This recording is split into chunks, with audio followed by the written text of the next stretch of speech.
Hey everybody, Melissa with Build a Better Bakery here to guide you through another hashtag Thursday Fave session. This week, we are going to talk about something that I think is on a lot of minds for newer bakers who are working on their pricing. I just want to double check that you can hear me and see me in the group before we get started. I am the CEO and owner of Build a Better Bakery, and this is our free group, our group of bakers who come together all over the world to learn about baking business, starting it, running it, expanding it, whatever it is that you want to do.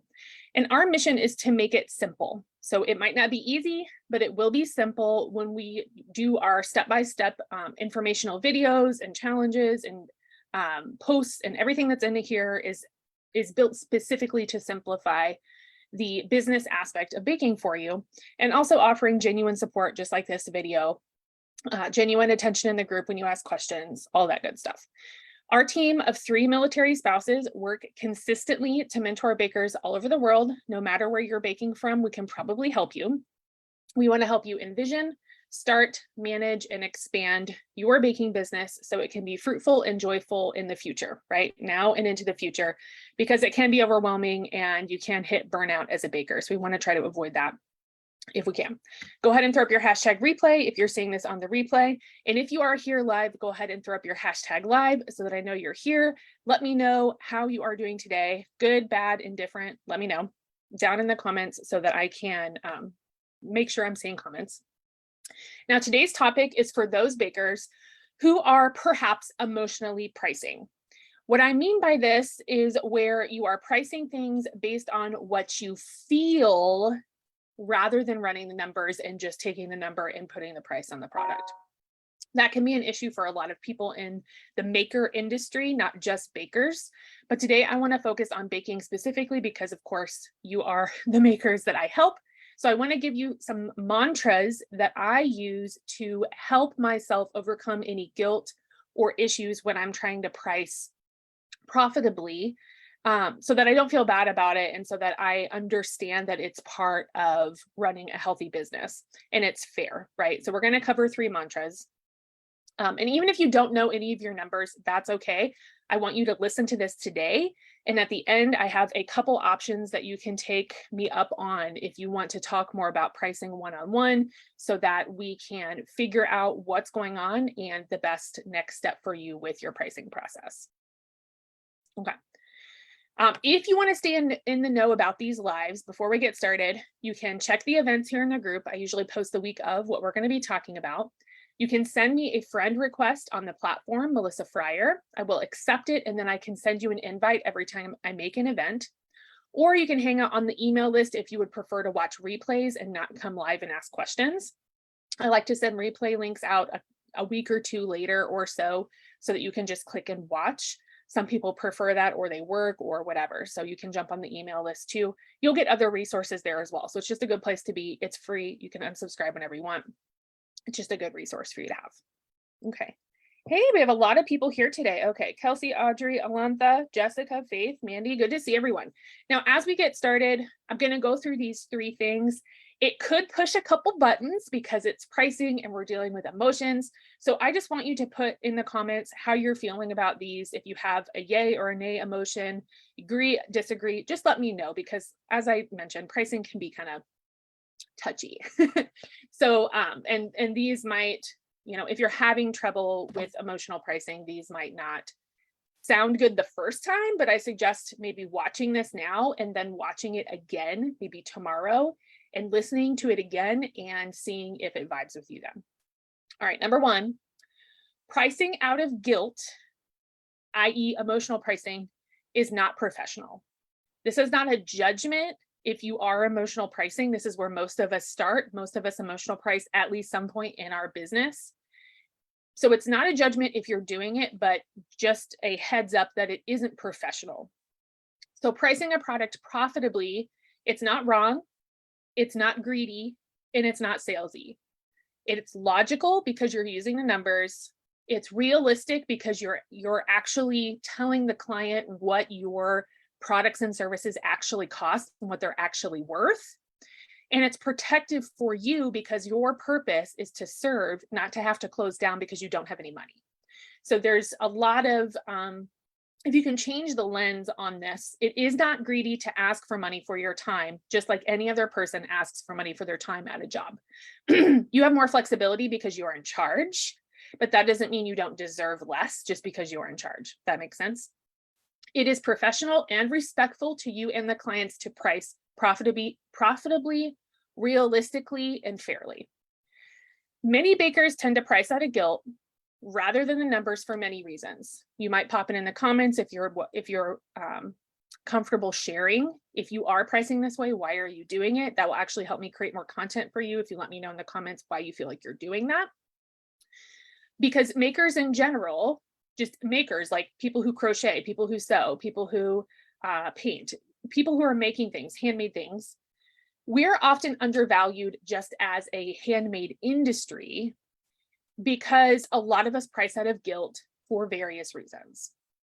And the truth is, when we talk about pricing, healthy pricing means a healthy business.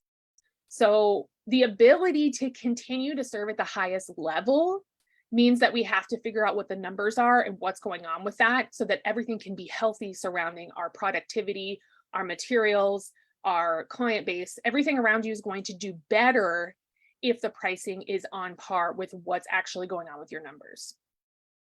Do you actually think that your clients want your business to close? Because I'm sure they don't. They probably want you to stick around.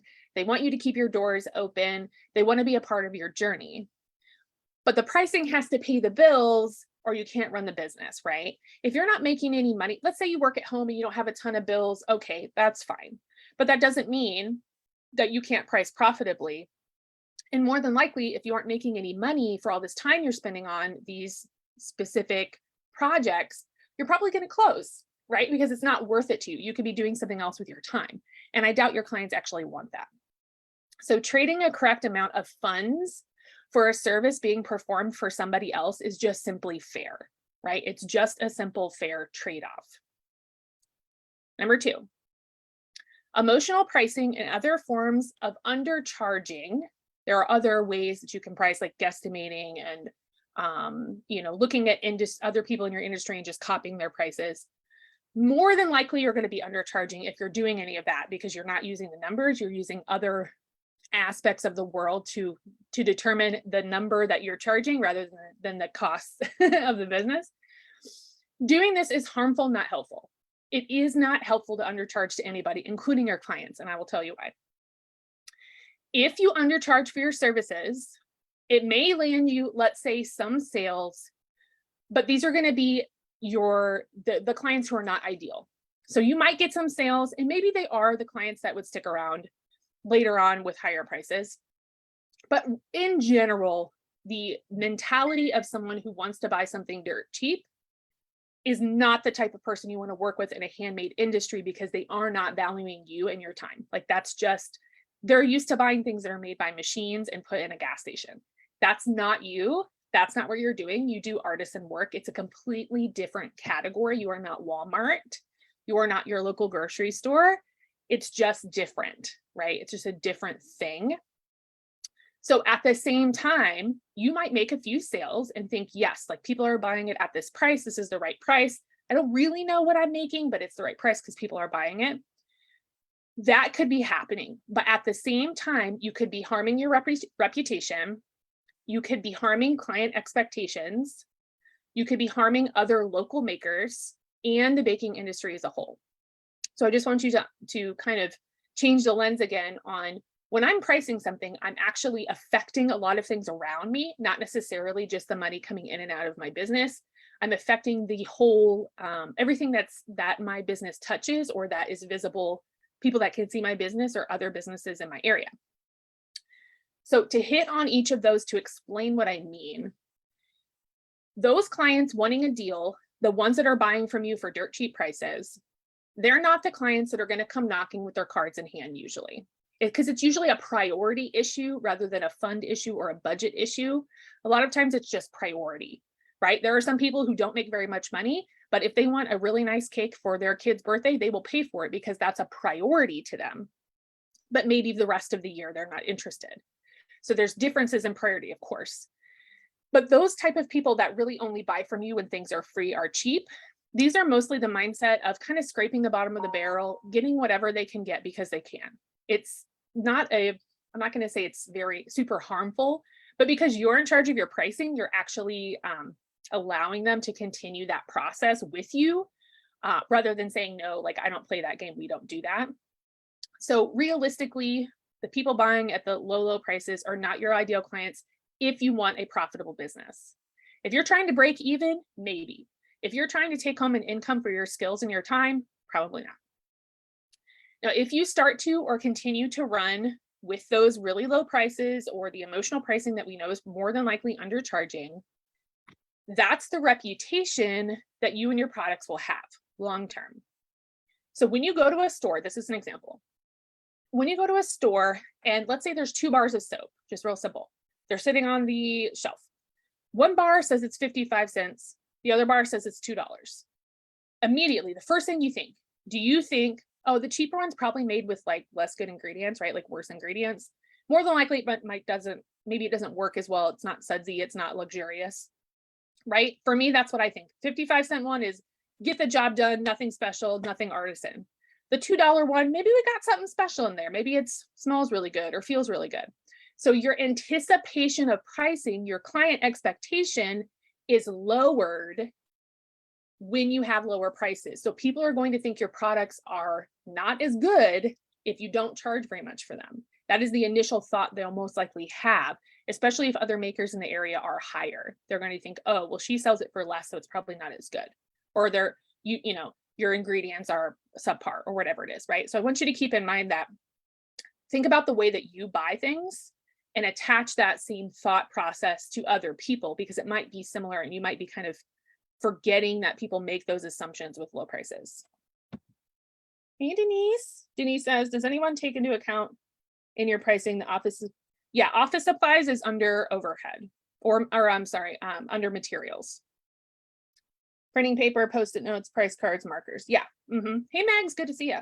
Yep, it's all in the materials section. I just call it office. So it's basically like, the printer ink, the paper, the stick. I spend a ton on stickers. So stickers, shipping boxes, shipping tape, tissue paper, all that stuff that's like packaging and office related. I have that all in one category. So that's where you put that. You're welcome. Okay.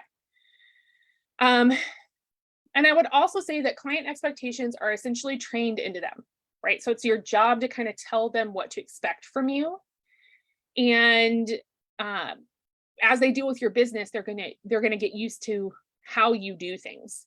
So if you decide to offer emotional prices, undercharging, discounts, etc., on a regular basis to try to get orders, if lowering prices is the way you do it rather than raising the value of your product, so you're going down instead of up, if you're going to do it that way, they're going to expect that that's how it's going to be most of the time. So they will skip the regular priced items when they see them because you're doing something else most of the time. They will expect or think that you don't need the higher income because you rarely charge the profitable price. You're always undercharging.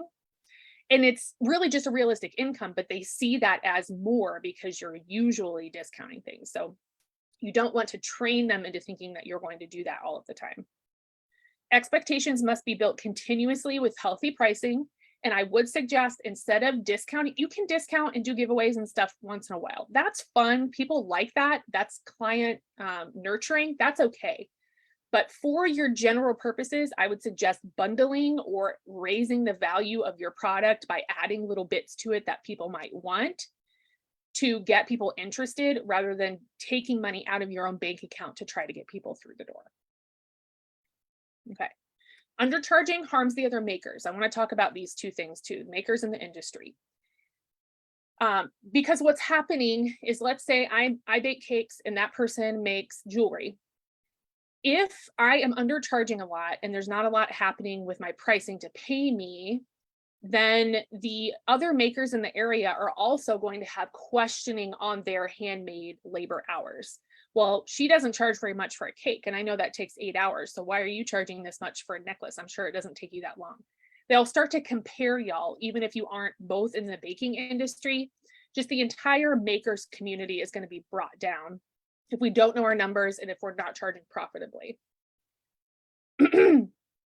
And I will say that if all makers charged according for their hours of time and expertise, you would see pricing similar to, let's say, the hair industry or the plumbing industry. Hands-on skills, people have certifications, right? People have training in what they're doing. People pay hundreds of dollars to get their hair done regularly, nails, right? Like that's common.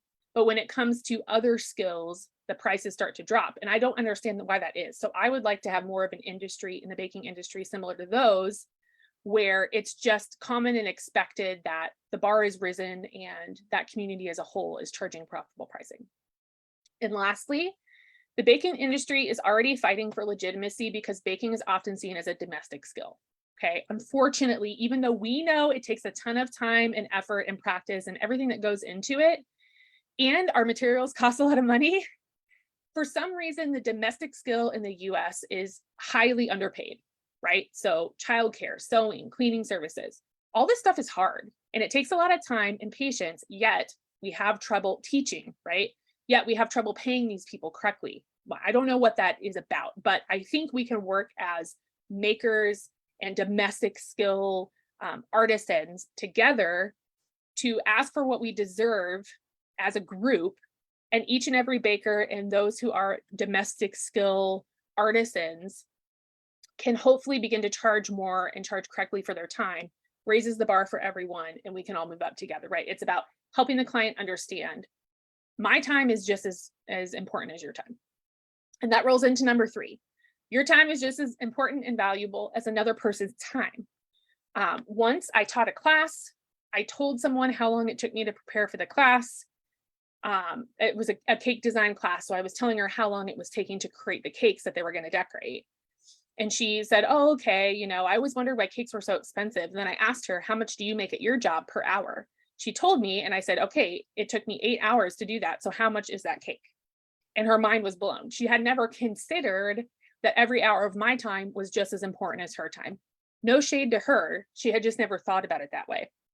So I think that many people would agree that everyone deserves a living wage, including us. And the difficulty is really just in educating the clients to let them know that our jobs are very time and labor intensive, and it does take skill and training of various kinds to produce the products that they know and love from us. Okay, let me just look at the questions real quick. Have to add that line. Yes, Denise. Yep, add that line. Jessica says, agreed. That makes sense. Someone was selling cookies at the farmer's market for $1 and the cinnamon rolls were super cheap. People said they must be homemade. I was wondering why they were selling for so cheap. People may think something is wrong with your product. Yeah, I agree with that. More than likely, they were on number 2, where they were trying to drum up sales because they wanted to make sales. In the end, $1 cookie more than likely is skirting possibly materials and business costs. There are people that around here that do the same thing. Like I know why they're doing it, but it is harmful to everybody. And I think that they should just watch this video and hopefully understand what's going on. Okay. So your time is very important. I want to ring this clear because a lot of us devalue our skills. We devalue our time. And I will tell you, the reason that you have a baking business, the reason that you want to start a baking business is because you know more about baking than most of the other people in the world. There really aren't that many bakers when you think about what does everyone do in this world? Bakers know more about XYZ than most people. So the fact that you want to start it means that you have skills, you have knowledge, and you want to share the skills and knowledge with those around you. Your time is valuable. I would suggest educating those around you about how much time and labor and skills goes into your business, various options to do that, posting about it, sharing about it consistently, showing background of how you do things in the kitchen, educating people about the cost of materials, educating people about the skills that you're getting, like ServSafe certified, permitting, licensing, taking online courses, whatever it is, right? Share all of that information so people can see this is a legitimate job that you have, and you're working on skills every day to get better at this job. So to help you value your time, and this is something that one of the coaches in the elite program actually told me recently, helped her price her organization skill services. She's a professional organizer and a professional photographer. And she teaches that in the elite program. But she was saying that she was trying to help people price her organization packages. And this is something that helped her really do that. I'm going to set up a scenario. So think about sitting on the couch, relaxing. Okay. You're sitting there, you're in your jams, took this thing off, you're relaxing. Okay. Maybe about a little cup of wine, some tea, whatever it is. And you get this message, ding, you look at it. Someone says, "Hi, I'm so sorry, short notice. Can you please help me with an order? Can I order XYZ?" In your head, you're thinking, I'm comfy. I don't want to get up. I don't want to do this. I want you to think about, what would it take? What's the number that it would take to get you to get up off that couch, put your apron on, and turn the oven on? What's that number? When you figure that out, that is your minimum. So I suggest setting it as the minimum and having that as a hard rule that you can break if you want to, but it's a hard rule that protects yourself, your time, and your value to clients. I'm saying this because bakers get tons of requests. Can you make me one cupcake? Can you make me one cookie? I want a cake that's $20. What can you do? We get a lot of low ball because people are undercharging around us. They see all these baking shows that take an hour to do something. They see all these low prices at Walmart. They think we're a certain thing, but we're really not. We're artisan creators. So when they come to us, we need to have a hard minimum and say, I can help you if you will spend X. That's my minimum. If you're good with that, then let's take the order and I'll get started now.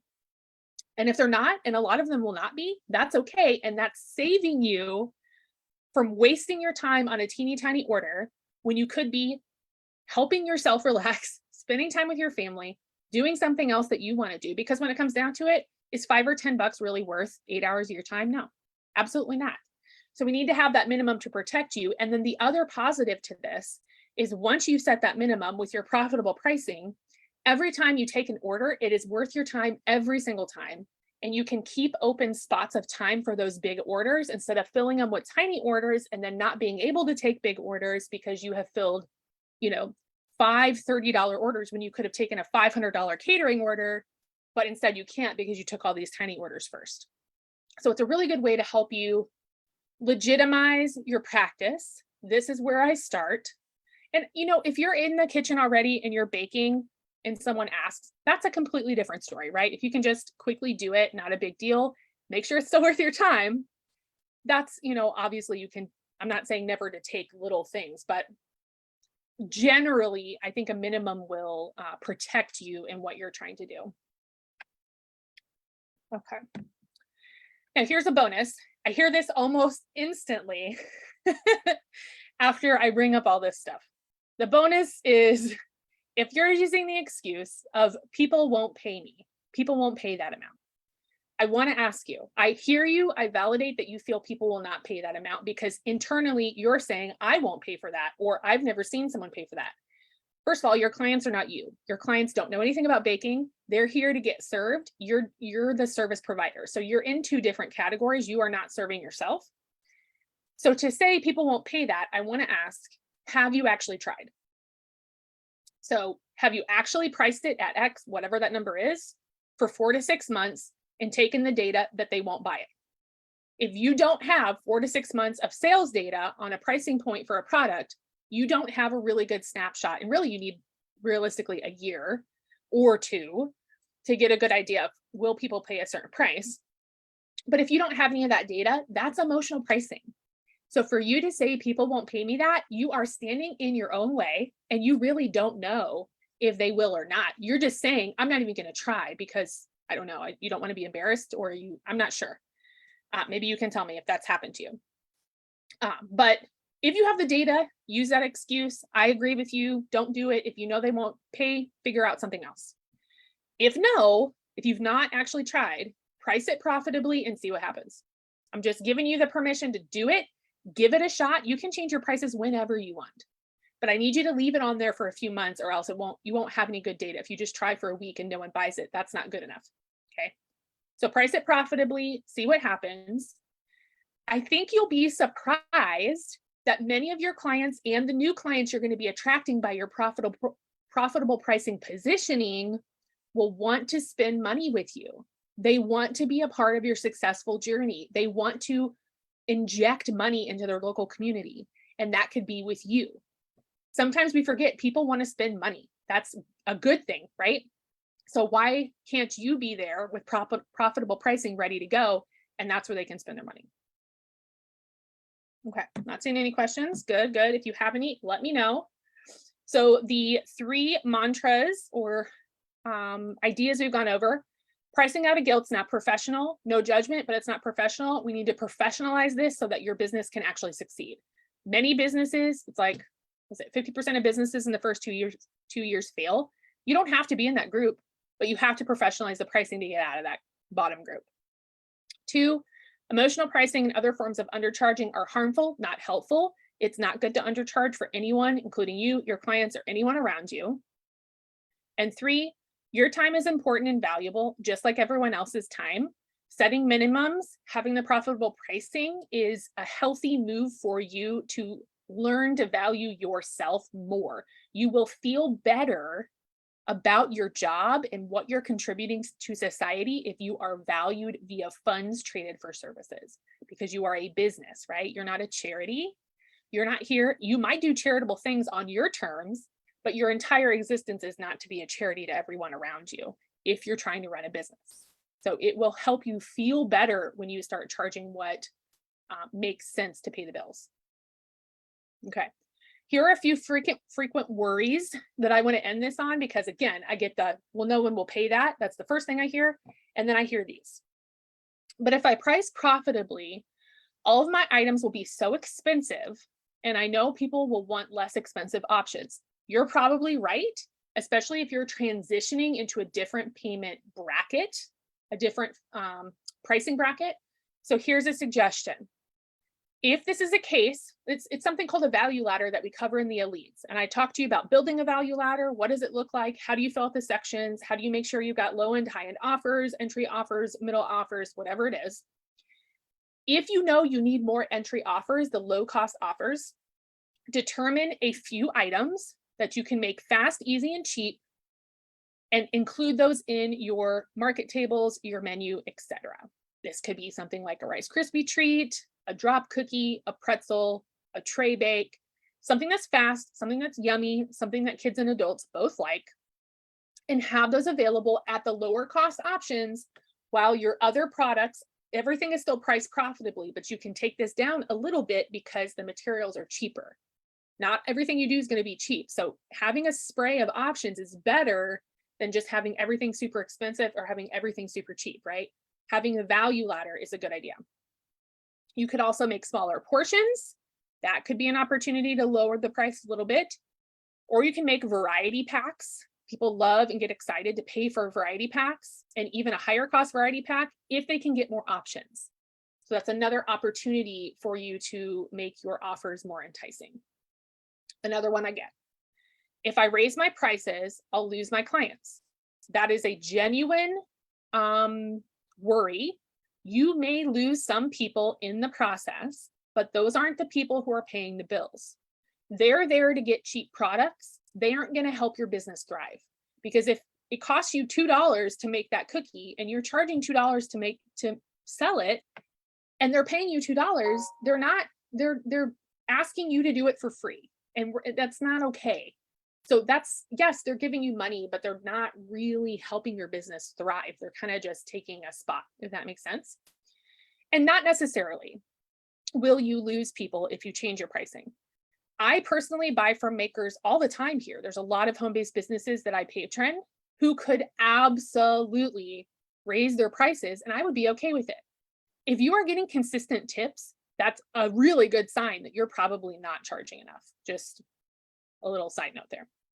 So if you lose clients due to cost, what you can do is change your messaging around the product, add value to the product via the messaging, the packaging, bonuses, whatever it is, the way you make clients feel, your customer connection, your customer nurturing. There's lots of ways that you can raise value in what you're doing. And this is going to come up in ads, in your target marketing. all these things around you. You could have a VIP group, you could have an email list, you could attend markets regularly and talk to people and network. And once you start working on the value, you can worry less about the pricing because you're going to start attracting clients who are willing to pay for value. And they're going to come to you as new clients who have their cards ready and they're ready to go. You don't need to convince them that it's valuable because you've already told them and they can see it and they're ready to be a part of your journey. Another one, so many bakers around me are dirt cheap and I'm just trying to compete. This one comes up a lot. So first of all, same as Jessica was talking about, first of all, send them the link to this video, okay? They can watch this video and hopefully that'll help them change their lens too around harming other people and your own business and your community and the industry with low prices. Second, it's definitely okay. I'm giving you permission to be the most expensive in town. That is okay. That's totally okay. That pricing is positioning, right? So pricing pays the bills, but it also positions you within your industry locally. And your services will catch the eye of those ideal clients who are willing and ready to spend. If you're creating relationships with people, if you are consistently able to kind of post a little bit on social so people see that you're active, so people understand the value in what you're doing, people will be ready to spend because they want to be a part of what you're doing. And some people are here to spend their money. They have money to spend, they have reasons to spend it, they have gift budgets, they have they've saved money for this stuff, like they're ready to go. So you can be the best in town and you could be waiting there saying, come here, we're good, let's go. And they're there waiting to take part, right? So being the best in town, being the most expensive in town is not a bad thing. Definitely being the cheapest in town is though. So I would suggest not being in that slot. Get to the middle or to the top. That's where you want your positioning to be so people trust you. And yes, they're going to expect, no dog hair in the box and you to tell them that you have dropped off their product and you to double check that they have, you have all the information for their order.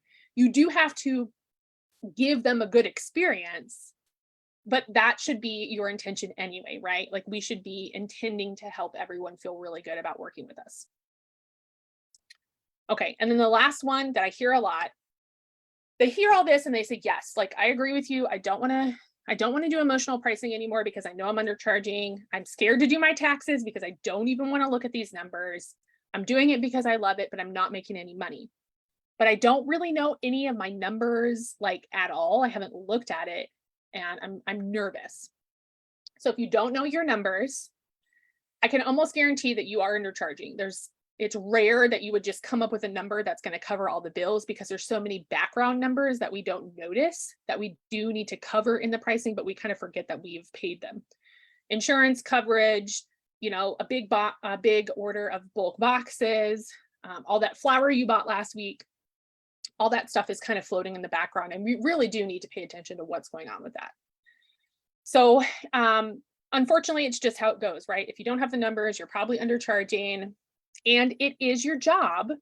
That is part of your job as the CEO of the business, the owner of the business, to know the numbers. It's just like you have to go buy the stuff or order the stuff for your business. You also have to know the numbers so that you know what's going on.